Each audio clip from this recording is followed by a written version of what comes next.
So, how to motivate you? See, when your car doesn't start, somebody has to push.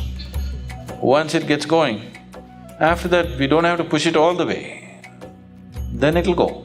We can teach you ways. When you start experiencing it as a part of you, it fires you up.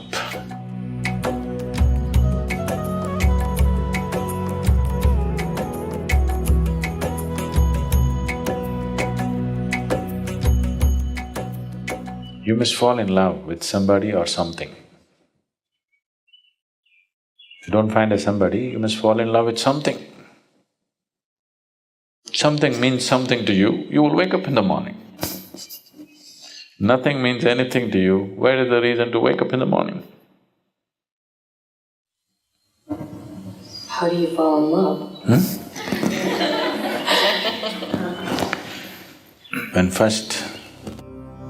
When Shiva wanted to teach yoga to his first disciple, which was his own wife, Parvati, she was very eager to learn the way to enlightenment because she saw him as a glorious being and she wants to become like him. She said, "How? I'm ready to do anything." Shiva said, "No need to do anything, just come sit here on my lap." She hesitated because, "Oh, I don't want to be petted, I want to be enlightened." He said, "Relax, come and sit here." She sat here. He pulled her closer, not out of his needs, to fulfill her need. And he pulled her so closer, closer, and slowly she became a part of him. So there is a dimension of Shiva which we call as Ardhanari, where one half is man, one half is woman.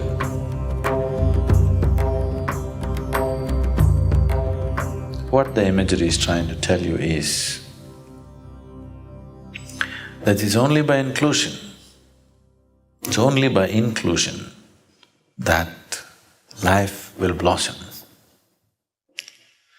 If you have to include something into yourself, there must be space, isn't it?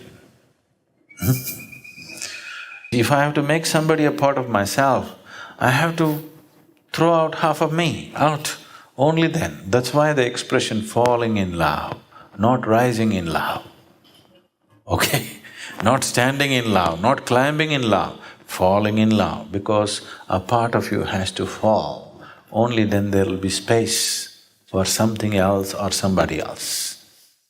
If all of you, the whole of you falls down, there'll be enormous space. You can include the whole cosmos as a part of yourself. If at least a part of you falls down, you may fall in love with one more human being or one more aspect of creation. So, we can teach you ways to empty yourself. If a part of you falls down, that empty space has to be filled with something. And that something which is not you, when it becomes a part of you, when you start experiencing it as a part of you, it fires you up. Because right now, what you think is me is not you, just a bundle of thoughts, emotions, ideas and prejudices, isn't it?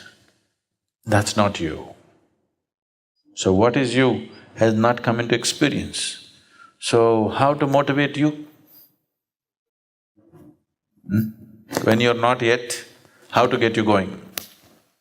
You're not yet. Right now all that is there is a bundle of thoughts, a cloud of thoughts and emotions and all kinds of stuff, isn't it? So that's why the sadhana. You must come and do some sadhana. Initially, somebody will motivate you. See, when your car doesn't start, somebody has to push, okay? Once it gets going, after that we don't have to push it all the way, then it'll go. So initially nothing wrong using a little bit of a push, everybody needs a push. There are very few people who can propel themselves from step one. Most others need push, often on a little kick here and there. The rest they will do.